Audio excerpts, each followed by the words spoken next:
이직이 됐는데 이런 코로나 사태가 터지면서 네. 제일 타격이 컸던 게 이제 항공사 쪽이었고 제일 빨리 맞아. 여파가 왔던 맞아, 것 맞아. 같아요. 그러면서 원치 않은 퇴직을 하게 된 거죠, 작년에. 갑자기 좀 맞이하게 된 위기라고 네. 생각이 좀 들어서. 휴가를 갔다가 해고 통지서를 받은 케이스거든요. 미안하다, 우리가 이렇게 너를 떠나보낼 수밖에 없겠다라는 이제 결정 이메일이 왔는데 결국에는 이렇게 시련이 회사를 그만둘 수는 없으니까 이제 영어를 공부를 해야겠다 그래서 영어를 공부를 했고 네. 그게 쉽게 되지는 않았어요. 장장 한 10년의 시간이 걸렸었는데 네. 그러고 나서 이제 이 회사의 염증을 느낄 때쯤 1년 이상의 공백 시간을 갖고 항공사로 이제 재취업을 하게 된 거예요. 그게 하고 싶으셨던 일이에요? 그렇지는 않았는데 다시 이 원래 했던 이 경력을 살려서 일이 하고 싶지가 않았어요.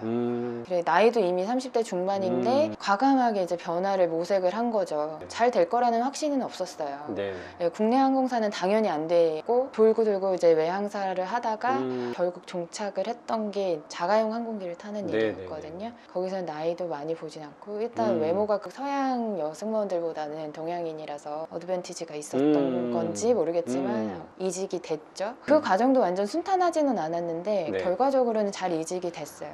이직이 됐는데 이런 코로나 사태가 터지면서 제일 타격이 컸던 게 이제 항공사 쪽이었고 제일 빨리 맞아. 여파가 왔던 맞아, 것 맞아. 같아요. 그러면서 원치 않은 퇴직을 하게 된 거죠, 작년에. 작년 초쯤 되신 네, 거예요? 한 딱 1년 정도 된 것 같아요. 아, 그렇구나. 네. 이게 준비도 안 하고 네. 갑자기 좀 맞이하게 된 위기라고 네. 생각이 좀 들어서. 네, 나중에 알았는데 휴가를 갔다가 해고 통지서를 받은 케이스거든요. 뭐 휴가를 보내놓고 해고해야지 이거는 아니었어요. 시간차가 네, 좀 네. 있었어요. 네. 이제 회사도 기회를 계속 받겠죠.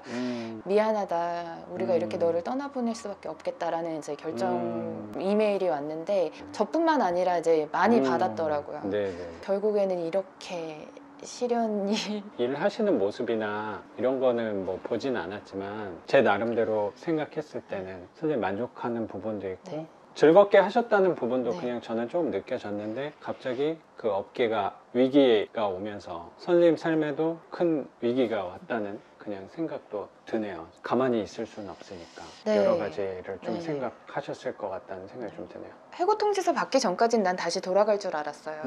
이 코로나 상황이 또 좋아진다는 신호도 네. 사실 그때는 좀 있었으니까 네. 근데 생각보다 또 길어져서 그렇죠. 맞아요. 희망을 놓고 싶지가 않더라고요. 그리고 되게 정말 즐거웠었고 불규칙적인 생활 속에서도 저는 네. 그 일에 되게 집중이 되더라고요.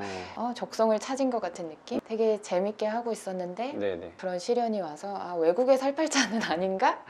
예, 그러면 국내에서 할 수 있는 일을 찾아야겠다. 네. 근데 너무 절망적이라고 막 계속 생각이 드는 거예요. 네네. 주변에서도 그렇고 막 만나는 사람마다 안타깝다. 너 어떡하니? 어떤 일 할 수 있니? 그런 일을 하다가 막 이런 얘기밖에 해줄 사람이 없어서 사람들 잘 안 만났어요. 그러다 이제 책을 많이 보게 됐고 우연치 않게 이제 경매 책까지 보게 되는 거죠. 되게 우연이었어요. 경매는 진짜 내가 할 수 없는 일, 나하고는 상관없는 일, 평생 그렇게 생각했어요. 경매가 뭔지는 알았는데 그러다가 이제 친구 중에 한 명이 주식을 해가지고 아파트 세 채를 다 이렇게 날려버리고 그런 친구가 있는데 그 친구가 이제 경매 얘기를 했어요. 근데 그 전에도 저는 경매를 알고 있으면서 경매책도 사실 봤는데 명도라는 부분에서 항상 제 발목을 잡더라고요. 내가 명도 못하니까 난 어떻게 그 초인종도 못 누르는데 어떻게 그래가지고 경매는 내 게 아니라고 이렇게 생각을 하고 넣어두고 있었는데 그 친구가 사람 안 만나도 할 수 있는 게 경매라는 거예요. 진짜야? 그랬더니 그렇다는 거예요. 그리고 임장 안 가도 돼. 제가 진짜 하기 싫은 일이었거든요. 무섭고. 맞아.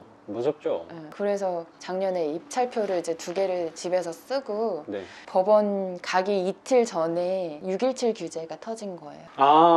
맞아. 그 얘기도 하셨던 거 아니에요. 제가 입찰하려는 그 지역이 조정지역으로 들어가 버려서 대출이랑 이런 게 다 틀어졌어요. 그러니까 내가 큰맘 먹고 이제 입찰 한번 해보려고 그랬더니 갑자기 규제 터져가지고 하지 말라는 건가? 라는 생각을 했을 것 같다는 생각이 드네요. 이것도 내 길이 아니네? 이렇게 돼요. 삶의 위기가 오니까 내가 새로 시작하는 거에서 내가 하려고 하니까 또 안 되네 라는 부정적인 생각들을 할 수도 있을 것 같다는 생각이 좀 들어요. 그때는 내 자신이 위축됐을 수도 있을 것 같고 자존감들도 조금 떨어져 있을 것 같다는 생각이 좀 들거든요. 하려고 했더니 규제가 터져서 근데 어떻게 또 하게 됐네요. 규제가 터졌다고 손을 놓은 게 아니고 이어서 한 거네. 그때가 이제 작년 6월이니까 한 3, 4개월 동안은 주식을 공부를 하면서 주식에 많이 들어갔었어요. 많이 맞아요. 들어간 건 주식도 아니고 열심히 하고 있다고 하셨죠. 주식에 이제 발을 조금씩 담그고 이제 네. 미국 주식까지 이제 사고 네. 이러면서 수익이 계속 올라가는데 네. 주머니에 돈이 없는 거예요.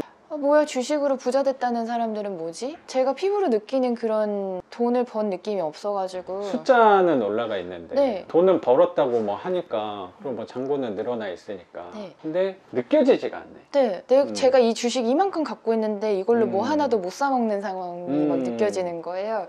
그래서 결국에는 주식은 팔아야 돈이 될 건데 그렇죠. 팔고 나면 제 재산이 없어지잖아요. 그렇죠. 이거는 아니지 않나? 이런 생각이 들어서 음. 다시 경매책 집에 막 쌓아놓은 거를 봤어요. 네네. 보면서 선생님 책을 이제 보게 된 거죠. 선생님의 책으로 먼저 봤어요? 네. 그렇구나. 네. 그래서 선생님 책을 네. 보고 다른 분들 책도 많이 봤는데 네. 다 명도에서 제 발목을 잡더라고요. 그 그 명도 부분에서 더 이상 진로가 안 나가는데 네. 이상하게 선생님 책은 그냥 쭉 끝까지 다 읽어졌어요. 그리고 진짜 듣고 싶은 얘기가 그 안에 있었어요. 뭔가요? 현금 흐름. 맞아요. 제가 지금 그 당시에 원치 않는 해고가 돼서 현금 흐름이 딱 끊겼잖아요. 맞아. 그래서 진짜 피부로 느껴지는 난 지금 당장 생활하려면 돈이 있어야 되잖아요. 네. 근데 내가 갖고 있는 돈을 자꾸 쓰게 되면 이게 마음이 불편해. 네. 이게 줄어드는 걸 보면 불편할 거란 말이에요. 맞아요. 분명히. 그럼 소비도 위축이 좀 네. 될 거고. 진짜 생활고에 닥치게 생겼는데 주식에 돈이 많으면 의미가 없어요. 생활고를 해결해주지가 그쵸. 그거를 않더라고요. 뭐 한 주씩 네. 팔아서 뭐 쓰는 것도 네. 또 이것도 좀 뭔가 내 살을 자꾸 깎아먹는 느낌이 전 좀 있거든요. 내 자산을 자꾸 파는 거니까. 네. 나는 그냥 두고 여기서 나오는 거에서 쓰고 싶다는 생각을 좀 갖고 시작을 했던 것 같아요. 그래서 주식을 처음에 했던 것도 배당금을 받아서 좀 써야겠다 이런 생각이었는데 네. 배당금 받아서 쓸 정도의 그렇죠. 금액이면 엄청난 주식을 가지고 있어야 되고 그렇지. 배당금 약간 현실적이지가 않지 우리랑은. 분기마다 나오거나 반기마다 나오거나 이러니까 이것도 뭔가 안 맞는 거예요. 또 다른 갈증이 막 생겨서 선생님 책 보고 유튜브 보고 이러다 선생님 유튜브 되게 처음에는 너무 재미가 없었어요.